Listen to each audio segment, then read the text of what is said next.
diz o seguinte, né? Começa falando assim: melhor é serem dois do que um, porque tem melhor paga do seu trabalho, porque o resultado do trabalho é melhor, o pagamento é melhor. Versículo 10. Porque se um cair, o que acontece? O outro levanta o seu companheiro. Mas ai do que estiver só. Por quê? Pois caindo não haverá outro que o levante. Amém? Então a Bíblia ela diz que melhor é serem dois do que um. Vai dando alguns motivos, né? Depois do versículo 10 ali continua falando outros motivos ainda. Mas um dos motivos que a Bíblia dá é que se dois estiverem andando juntos e um cair, então o outro ficou de pé, ajuda a levantar o seu companheiro. Até porque amanhã depois quem pode cair? Eu posso cair. E aí o meu companheiro vai lá e me ajuda a levantar. E assim nós seguimos o nosso caminho, seguimos a estrada. Então eu penso que isso aqui, como eu dizia há pouco, é fundamental para o cristão. Todo cristão precisa aprender a levantar o caído. Meu irmão, e a verdade é que sempre vai haver caídos. Eu gosto de falar o seguinte: se a gente datar a criação da igreja, pelo menos como a conhecemos, no dia que Jesus ressuscitou dos mortos, nós já vamos encontrar dois desviados. Verdade ou não é? Os dois discípulos lá saindo de Jerusalém e indo para Emaús. Jesus tem que ir lá resgatar e trazer eles de volta. Não é verdade? Então, não importa, ainda que alguns decidam datar depois, mas verdade é que ao longo de toda a história da igreja sempre houve pessoas que caíram, sempre houve pessoas que se desviaram. Se a gente olhar para os discípulos, eram 12. Ao menos dois caíram, Pedro e Judas. Um se levantou novamente, o outro não. Verdade ou não é? Mas sempre vai haver pessoas caídas, e muitas vezes nossos familiares. E nós precisamos então aprender a restaurar, a levantar aquele que está caído. Até porque a gente nunca pode esquecer que amanhã pode ser eu que estou precisando ser levantado. Ou não. Ou alguém aqui está acima disso. Não, meu irmão. Todos nós estamos sujeitos a cair, a ter problemas e precisar de alguém que nos ajude a levantar. Meu irmão, entenda, quando eu falo caído, muitas vezes a gente pensa alguém desviado, alguém no pecado. E claro que é isso que eu estou falando. Mas às vezes não é nem necessariamente isso. Quantas vezes nós estamos, sabe, derrubados na fé, vamos dizer assim, caídos, desanimados. E aí vem alguém nos dar uma palavra, não é assim? Vem alguém nos levanta. Então nós sempre vamos precisar disso e sempre vamos precisar aprender a levantar o caído. E aqui nesse texto, Lucas capítulo 10, a Bíblia ensina para nós, mas muito a respeito disso. Eu gostaria de ver isso com vocês. Não vai dar tempo da gente ver tudo hoje, tá bom? No culto da manhã aqui, a minha ideia era ver tudo, mas não deu tempo. Eu parei, falei, ó, semana que vem a gente volta a esse assunto. Eu vou fazer a mesma coisa agora, porque o assunto é muito bom, tá? Mas vamos lá. Lucas capítulo de número 10, versículo de número 25. Quem achou, diga glória a Deus. Diz assim: eis que se levantou um certo doutor da lei, tentando e dizendo: mestre, que farei para herdar a vida eterna? E ele, se ele é Jesus, ele estava sendo tentado, e ele lhe disse: que está escrito na lei? Como lês? Como é que você interpreta o que está escrito lá? E respondendo ele, disse: amarás ao Senhor teu Deus de todo o teu coração, e de toda a tua alma, e de todas as tuas forças, e de todo o teu entendimento. E o teu próximo como a ti mesmo. Eu até brincava que parece que ele pegou cola de alguém, não parece? Lembra que quando Jesus foi perguntado qual era o maior, o principal de todos os mandamentos, Jesus não respondeu justamente isso? E Jesus pergunta assim, ele chega, só que entenda bem, a Bíblia já está dizendo que ele foi lá para tentar Jesus, para tentar pegar Jesus em algum ensinamento errado, alguma coisa assim. Ele diz: olha, o que eu preciso fazer para ser salvo? Jesus diz: o que está escrito na Bíblia? O que está escrito na lei? Como você entende? Aí ele dá essa resposta, e como eu disse, me parece cópia de Jesus, né? 28. E disse-lhe, respondeste bem, faze isso e... Você respondeu muito bem, agora só falta você praticar isso, não é isso? Jesus está dizendo, faça isso, você vai viver, faça isso, você vai ser salvo. Ele, porém, querendo o quê? Justificar-se a si mesmo, né? Da onde um sem braço e tal, disse a Jesus, e quem é o meu próximo? E aí é muito interessante, porque Jesus poderia responder de uma maneira objetiva, de uma maneira direta, só que Jesus não faz isso. Jesus conta uma parábola para que aquele homem mesmo viesse a dar resposta à sua pergunta. Nós não vamos chegar até lá hoje, mas quando Jesus termina de contar a parábola, Jesus pergunta para ele, quem é o próximo daquele lá que estava caído? Ah, foi o samaritano que ajudou. Vai lá e faça a mesma coisa. Amém? Então, Jesus poderia resposta aqui, mas em vez de Jesus dar uma resposta objetiva, Jesus ele estabelece um princípio. Amém. Ele conta essa história e estabelece o princípio. E a história é o seguinte, é dessa história aqui, lembra que Jesus está respondendo ao doutor da lei, ele está querendo tentá-lo, está querendo encontrar alguma coisa de errado para acusar Jesus. Lembra que Jesus está contando essa parábola para responder a uma pergunta. Quem é o meu próximo? Amém? Tudo isso é importante para a gente entender aqui o que está acontecendo. Versículo 30, vamos lá. E respondendo Jesus, disse, descia um homem, da onde? De Jerusalém para Jericó, e caiu nas mãos dos salteadores, os quais o despojaram e espancando se retiraram, deixando meio morto. Eu acho muito engraçado esse termo, né? Meio morto. Como é que alguém pode estar meio morto, né? Mas o que a Bíblia quer dizer é que a pessoa estava ali, inconsciente, muito ferida, e que se não tivesse socorro, o que ia acontecer? Morreria. Né? Era uma situação que a pessoa não conseguiria se recuperar sozinha. Se ela continuasse daquele jeito, ela iria então morrer. Bom, quando Jesus vai contar essa parábola, e todas as parábolas de Jesus está cheia de figuras, está cheia de um simbolismo. Né? E aqui não é diferente. Jesus diz, olha, um homem, já começa assim, descia de Jerusalém para Jericó. Ele poderia citar qualquer cidade dali, ou cidade nenhuma, poderia dizer, um homem descia de uma cidade, estava viajando para outra, mas ele usa essas duas cidades. Aqui já tem para nós novamente um simbolismo. Jerusalém representa, então, né, até é chamada assim a cidade do grande rei, representa, se a gente for ver, Jerusalém foi todo o palco ali do agir de Deus, no mínimo em todo o Antigo Testamento. Mas a maioria das epístolas tal também, né, foram escritas ali nas imediações e tal. Então tem um simbolismo muito grande essa questão de Jerusalém, que ao meu ver representa a presença de Deus. Que o homem estava no caminho, estava na presença de Deus, estava em Jerusalém, que nos remete que ele era um judeu, fazia parte do povo de Deus, mas ele decide, por algum motivo, deixar Jerusalém e descer para Jericó. Jericó era uma outra cidade, que a hora que Jesus falou, todo mundo sabia que eles estavam ouvindo Jesus e o que era Jericó. Jericó representava. Vamos lembrar que quando o povo de Israel foi entrar em Canaã, a primeira grande batalha que eles enfrentaram foi qual? Jericó. Diante das muralhas de Jericó.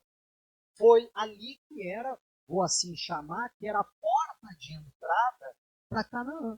Foi a primeira fortaleza que eles tiveram que enfrentar para poder, então, começar, vamos assim dizer, a conquista de Canaã. Representava uma cidade, então, inimiga, uma cidade opressora, né, uma cidade de oposição. Tanto é que havia todo um simbolismo em Jericó, que quando Josué destruiu a cidade, conquistou a cidade, e não só conquistou, como a destruiu, ele lançou uma maldição. Quem edificasse aquela cidade Ia morrer o filho mais velho, o primogênito, e o filho mais novo. Você já leu isso na Bíblia? Né? E qual que era a intenção? Que Jericó jamais fosse reconstruída. Mas teve um louco lá que decidiu não levar em conta isso e reconstruir Jericó. Foi isso que aconteceu. Perdeu o filho mais velho e o filho mais novo por conta daquilo ali, por causa das palavras de Jericó. Então, não, do Josué. Então veja que não foi algo só da cabeça do Josué. Foi algo que Deus assinou embaixo. Foi isso. Né? Que Deus cumpriu aquilo que Josué havia falado então. Então essas duas cidades têm um simbolismo muito grande, como eu dizia. E esse homem então decidiu sair daquilo que a gente pode entender, respeito, quem interprete diferente, mas quem sair ali da presença de Deus e descer e sair da presença de Deus para ir em território inimigo, para se aventurar em outros lugares. E aí a consequência disso é a consequência de toda pessoa que se afasta de Deus. Vai cair na mão do salteador. Amém.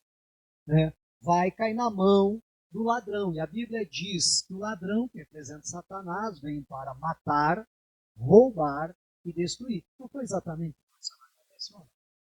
Você veja como tem todo um simbolismo aqui, não é uma simples história que Jesus está trazendo, não, é um ensinamento muito profundo que Jesus está trazendo. Jesus está se referindo sobre um homem caído. Alguém que já esteve na presença de Deus, alguém que já esteve em Jerusalém, no plano de Deus, mas por algum motivo, a Bíblia não entra em detalhes, por algum motivo, decide então sair, decide se afastar. Toda vez que a pessoa se afasta de Deus, então ela vai cair na mão do salteador. Não tem jeito. Não tem jeito. O que nos guarda de Satanás é a presença de Deus na nossa vida. Amém? É o temor do Senhor que faz com que os anjos de Deus se acampem ao nosso redor. Agora, o temor de Deus foi embora da nossa vida, o anjo disse, olha, estou levantando acampamento, tchau. Verdade, não é? Porque a Bíblia diz que ele guarda quem teme a ele. Se eu não temo a Deus, acabou a minha proteção. Então, é óbvio que eu vou cair na mão dos salteadores. E eles, então, mataram, roubaram e destruíram.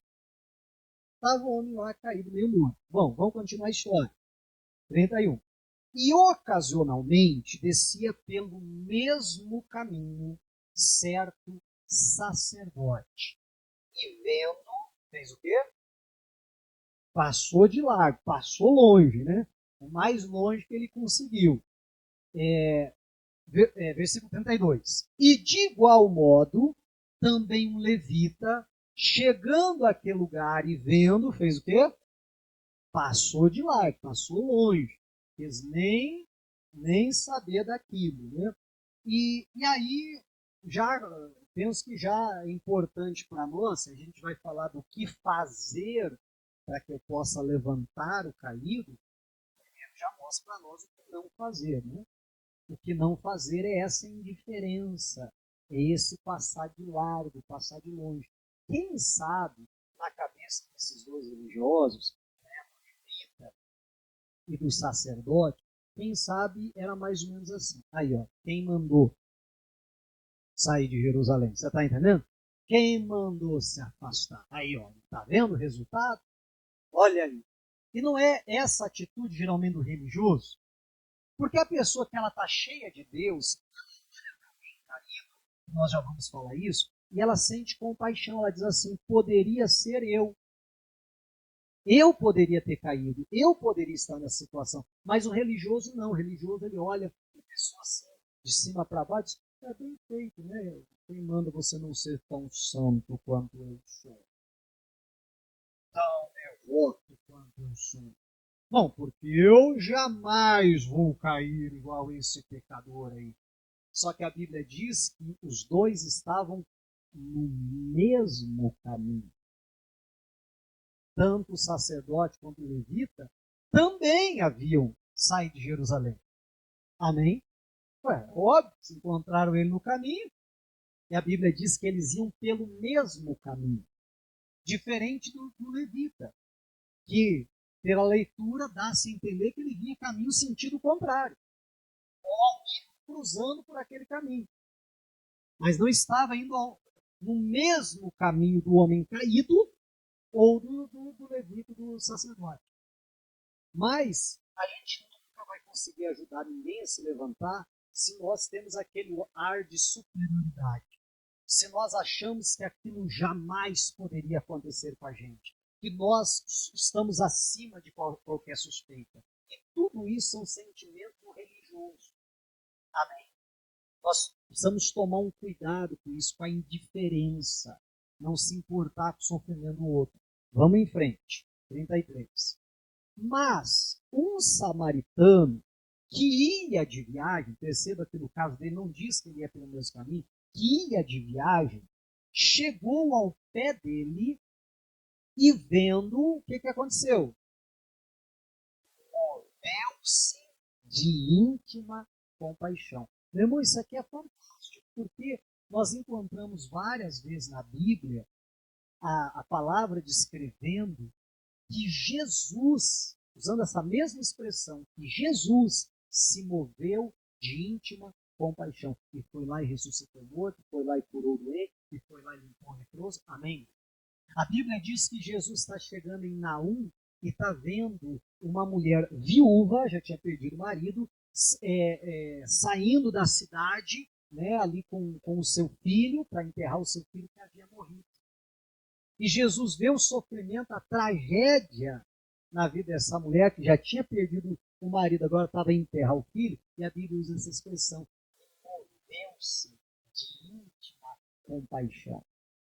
Meu irmão, então aquele samaritano teve o mesmo sentimento que Jesus teve. E é o sentimento que eu e você precisamos ter ao ver o caído, não com um olhar de superioridade, não com um olhar de condenação até mesmo.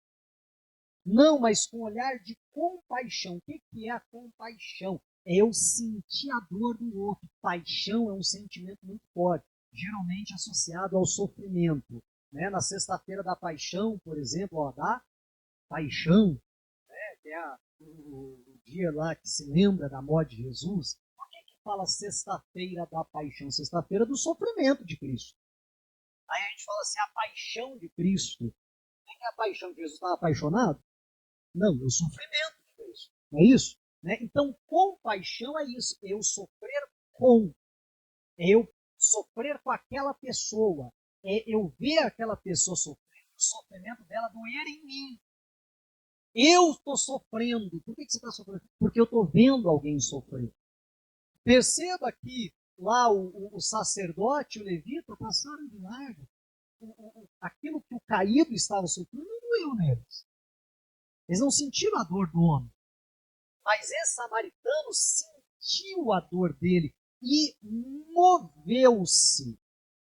Meu irmão, isso fala de motivação. Motivação é o motivo da ação. É o que nos leva a nos mover, a fazer alguma coisa. O que levou aquele homem a se mover? A compaixão, sentir a dor do outro, ver o sofrimento da pessoa e ter aquele sentimento, poxa vida, o que eu posso fazer para amenizar o sofrimento dessa pessoa?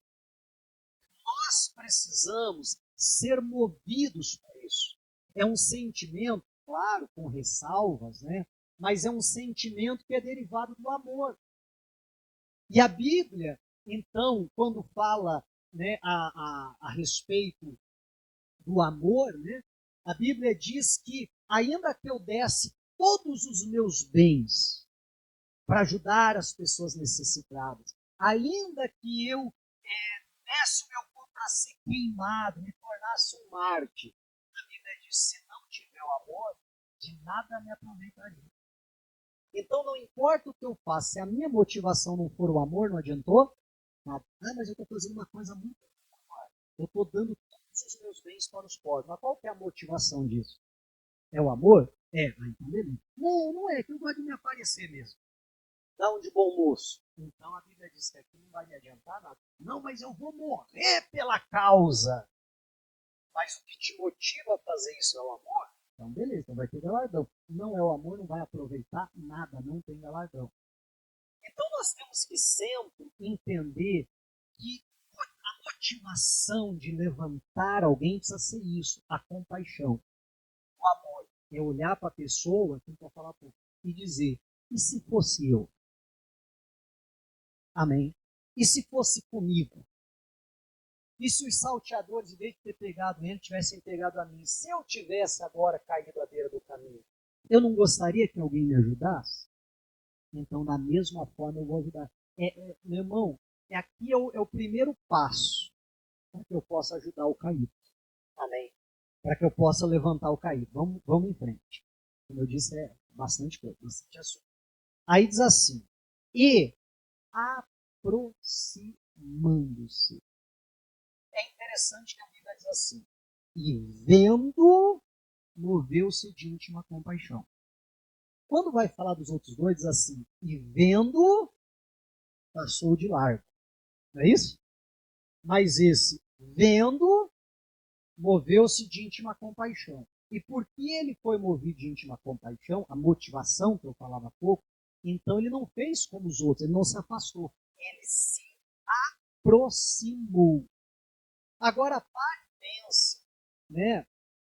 Olha só, a Bíblia diz que esse homem estava de viagem.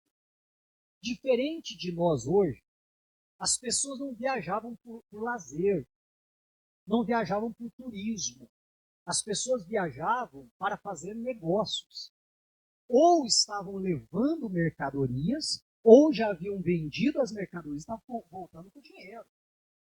Era algo arriscado, por isso que havia salteadores no caminho. E agora você imagina, o camarada está lá, né? Um viajante.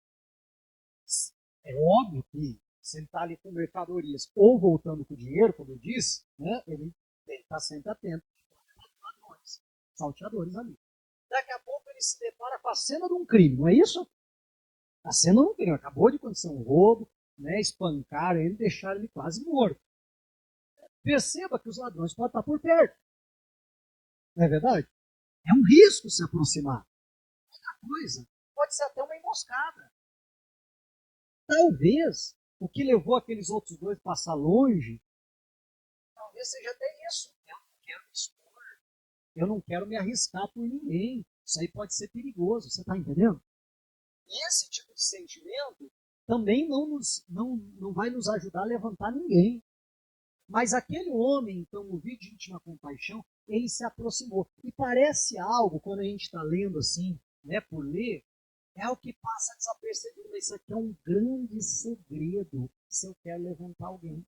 Eu preciso me aproximar. Vamos supor que a pessoa caiu, está lá caída, lá naquela caixa lá de som. Eu não adianta eu ficar de longe. Ô fulano, levanta, vai lá, você consegue. Adianta. Né? Tipo aquele apoio moral. Você foi ali, só deu uma escorregada, beleza, mas no caso desse homem, adiantaria? Não, eu tenho que me aproximar. Até porque, nós já vamos falar nisso, e aí vamos encerrar nesse ponto, até porque ele se aproximou, e em seguida o que a Bíblia diz é que ele atou as feridas, o que ele fez curativo nas feridas, ou ainda a gente poderia dizer hoje, ele prestou os primeiros socorros ali para o homem. Como que eu vou perceber aonde está a ferida de longe? Nós precisamos nos aproximar. E eu sei que eu falando assim, você diz, pastor, né, é óbvio, é claro, sim. Mas agora traga isso para o caído, não alguém que se acidentou, ou não alguém que foi ferido como esse homem. Mas pense no caído, por exemplo, um familiar seu. E pense o caído que eu estou falando aqui como alguém que cometeu um pecado, um erro. E que isso te decepcionou demais. E que isso te feriu demais. E que isso te machucou demais. E a tendência do ser humano nessa situação não é querer se aproximar do caído, sim ou não? Mas é querer uma certa distância. Olha, não, o que aquela pessoa fez, ó, eu não estou conseguindo nem olhar para ela. A gente não ouve muito isso? Né? Não. Eu quero distância daquela pessoa que eu não estou nem conseguindo nem ouvir a voz do fulano. Meu irmão, olha só. E nós precisamos tomar um cuidado muito grande, porque a pessoa já caiu. Falando agora na gíria de crente, tá? Né? A pessoa já caiu, a pessoa já cometeu um pecado, a pessoa já, sabe? E aí, de um lado, eu estou ferido, eu estou decepcionado, vamos dizer, eu cometi um erro muito grave. E aí, eu estou lá, poxa vida, eu dei ensinamento, eu sempre ensinei o que é certo, eu falei, eu orientei, eu dei um bom exemplo. Poxa vida, como é que vai fazer um negócio desse e tal? Não é assim? Como é que faz um negócio desse? Então, de um lado, eu estou ferido. E porque eu estou ferido, eu quero uma certa distância. E do outro lado, geralmente, a pessoa que caiu está envergonhada. Às vezes envergonhada porque fez, outras vezes envergonhada porque descobriram. É verdade? Né? Tem essas duas coisas. Mas assim, às vezes a pessoa está envergonhada. E a pessoa está envergonhada, ela também quer o quê? Distância, não é verdade? E aí que a gente precisa tomar cuidado com esse distanciamento. Meu irmão, que como é que eu vou ajudar o caído de longe? Aí você está entendendo como é importante a parte de se aproximar? E é muito comum isso acontecer. Meu irmão, eu já conversei com pessoas que me falaram assim, ah, pastor, né? Eu lembro de um senhor, até cabelinho até já branquinho, já não era nenhum garoto, dizendo, pastor, faz 40 anos que eu não falo com meu pai. Na verdade, pastor, eu não sei nem se ele está vivo ou não. Pastor, eu tenho uma vontade muito grande de ir lá onde a gente morava, de ir lá, né, para saber dele, para falar com ele, né, para vê-lo novamente. Mas o que aconteceu? Ah, teve um dia que a gente teve uma discussão, que a gente teve uma briga, e aí um foi para um lado, outro foi para o outro, e aquilo já durava 40 anos, entre um pai e um filho. E se você fosse ver, não era algo nem muito sério, não era algo nem muito grave, mas aqueles dois, um porque estava ferido, outro porque estava envergonhado, se afastaram. E aquele afastamento foi durando, né? E o que causou, meu irmão, 40 anos desse senhor, né? 40 anos distante. Eu fiquei pensando, já imaginou se ele vai lá e o pai já faleceu? Que tristeza. Amém. Mas porque ninguém teve, me perdoa a expressão, mas perdoa a expressão não, é a verdade, né? Nesse caso, ninguém teve a humildade, não é verdade? De se aproximar. E aí a gente vê irmão que não conversa com irmão, cunhada que não conversa com a outra, não é assim? Nora que não conversa com a sogra, sogra que não conversa com a nora, porque um dia lá teve saiu umas faíscas, aquilo que eu gosto de chamar de excesso de comunhão, sabe? Né? Teve uns excessos de comunhão, assim, são umas faíscas. Eu também não vou lá. Se você quiser, você vai sozinho. Eu não vou lá. E tal. E aí começa essas coisas. Mas não é assim? E nós precisamos, meu irmão, quebrar esse distanciamento. Nós precisamos nos aproximar, por mais que talvez possa ser vergonhoso, por mais que talvez possa ser constrangedor, por mais que talvez ainda nos fira, nos machuca, mas, meu irmão, nós estamos nos aproximados dos nossos familiares, principalmente quando nós estamos falando de, principalmente quando nós estamos falando de filhos. Se eu não estiver perto, junto, e agora eu não estou falando mais fisicamente, eu estou falando emocionalmente, não tem como eu perceber onde está a ferida. Aí eu estou colocando band-aid onde não precisa. Aí eu estou colocando, entende? Querendo colocar esparadrapo onde não está ferido. E aonde realmente precisa ser curado, não é curado. E aí vem o terceiro ponto que eu quero chamar a atenção, como eu disse, eu encerro aqui hoje, e se permitir Deus, semana que vem a gente volta para esse assunto, diz assim, e atou-lhe as feridas, e cuidou das feridas. Eu fico imaginando que aquele homem todo machucado devia ter alguns ferimentos que ainda estavam sangrando, que havia uma hemorragia. Poxa vida, deixa eu estancar o sangramento. Se tivesse alguma parte do corpo quebrada, deixa eu colocar uma ata, uma tala aqui, né? Deixa eu enfaixar para não forçar aqui o osso, para não lesionar ainda mais.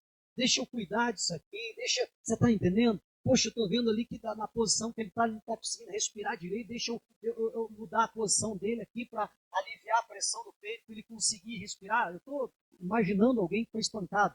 Mas você está entendendo? Deixa eu cuidar das feridas. Meu irmão, a gente precisa aprender a cuidar das feridas dos nossos familiares. E o grande problema, meu irmão, é que se um filho, uma filha cai, bate a cabeça, corta, você sai correndo. Não, tem que levar no médico, tem que fazer ponto, não é assim? Sai lá uma ferida no seu familiar, né? E você, oh, mas essa ferida está estranha, já passei remendo, está sanando. O que você faz? Não, vamos para o médico, pode ser algo sério, não é assim. Mas, meu irmão, você já notou que geralmente a gente não tem esse mesmo cuidado quando são feridas emocionais? E feridas emocionais machucam tanto quanto feridas físicas. Se você for ver, meu irmão, por que muitas vezes uma pessoa atenta contra a sua própria vida? E você entende do que eu estou falando, né? 99, lá vai fumaça, das vezes, é por conta de feridas emocionais, que machuca tanto, que fere tanto aquela pessoa, que ela acha que cometendo uma atitude como essa, ela pode pôr um fim naquele sofrimento. Mas não é verdade? Mal sabe a pessoa que, agindo assim, aí vai começar o sofrimento eterno. Misericórdia. Mas por quê? Feridas que não foram saradas. E a gente precisa, meu irmão, é só quando a gente se aproxima, e repito, já não estou falando mais de uma aproximação física. Quando a gente se aproxima, é próximo dos nossos familiares, é que realmente a gente vai ver que aquela pessoa não sabe lidar bem com aquela situação, porque tem uma filha. Meu irmão, se a gente for ver, todos nós temos alguma ferida maltratada. Sim ou não? Todos nós temos algum traumazinho por aí na nossa vida. Muitas, glória a Deus, já foram tratadas. Mas algumas ainda, às vezes a gente botou um band-aidzinho, mas não foi completamente tratado, não foi completamente sarado. Você acha que o nosso familiar é diferente? Não é, meu irmão. Né? Às vezes até o cônjuge, situações, meu irmão, o seu cônjuge não teve a mesma criação que você teve, não teve as mesmas vivências que você teve. Às vezes traz certos traumas, certas feridas emocionais lá da sua criação. E eu só vou conseguir ajudar, curar as feridas, se eu estiver perto, próximo. Não, mais uma vez eu falo, não fisicamente, mas realmente próximo, ter uma conversa franca, aberta, que eu vou poder então ajudar. A mesma coisa os meus filhos. E vamos falar a verdade, às vezes os nossos filhos têm feridas que nós mesmos causamos. E que nós não percebemos, que nós não nos damos por conta. Acabou hoje o culto da manhã, um irmão veio falar comigo, ele disse, poxa vida, pastor, olha, eu estava ouvindo aqui a palavra, olha, não tem como Deus não falar com a gente. Ele até disse, às vezes, pastor, sem a gente querer, sem a gente perceber, a gente trata melhor as pessoas, os nossos amigos, os nossos irmãos, do que trata a nossa família. Quantas vezes a gente dá uma resposta atravessada, quantas vezes a gente age de uma maneira bruta e tal, e às vezes a gente não percebe que a gente está ferindo os familiares. Mas quando que eu vou perceber? Quando eu estou perto, quando eu encurto a distância, quando eu me aproximo. Procure ser alguém próximo dos seus filhos. Procure ser alguém próximo do seu cônjuge. Amém? Para que você consiga perceber, puxa vida, é aqui que dói. É aqui que fere. Ó, isso aqui é que machuca. Você está entendendo, irmão? Jesus? Deixa eu atar ferido, deixa eu cuidar disso aqui. Ô Senhor, me dá sabedoria de como fazer. A gente vai tratar disso na semana que vem, melhor, permitindo Deus. Mas, meu irmão, guarda isso no teu coração. As 3 coisas que a gente falou aqui. Até, mas as 3 principais. Meu irmão, a motivação precisa ser a compaixão. Precisamos ser motivados pelo amor. Precisamos nos aproximar. E às vezes a gente não quer. Verdade, não é? Às vezes a gente mesmo está ferido. A gente está triste com alguma situação. Mas precisamos nos aproximar. Pois é só assim que vai ser possível tratar as feridas. E às vezes, né, as feridas até do outro e até as minhas. Porque quando alguém cai, às vezes o tombo daquela pessoa também me fere. Não é verdade? Então, é essa proximidade vai possibilitar as feridas serem tratadas. Meu irmão, como eu dizia, permitindo Deus, semana que vem a gente volto aqui, um pouco mais, mas eu tenho certeza que esses 3 princípios que nós já vimos, eu tenho certeza que tem muita coisa para você falar com Deus, para você meditar sobre isso, para você orar sobre isso, para você tomar boas decisões. Diga a glória a Deus e vamos aplaudir Jesus.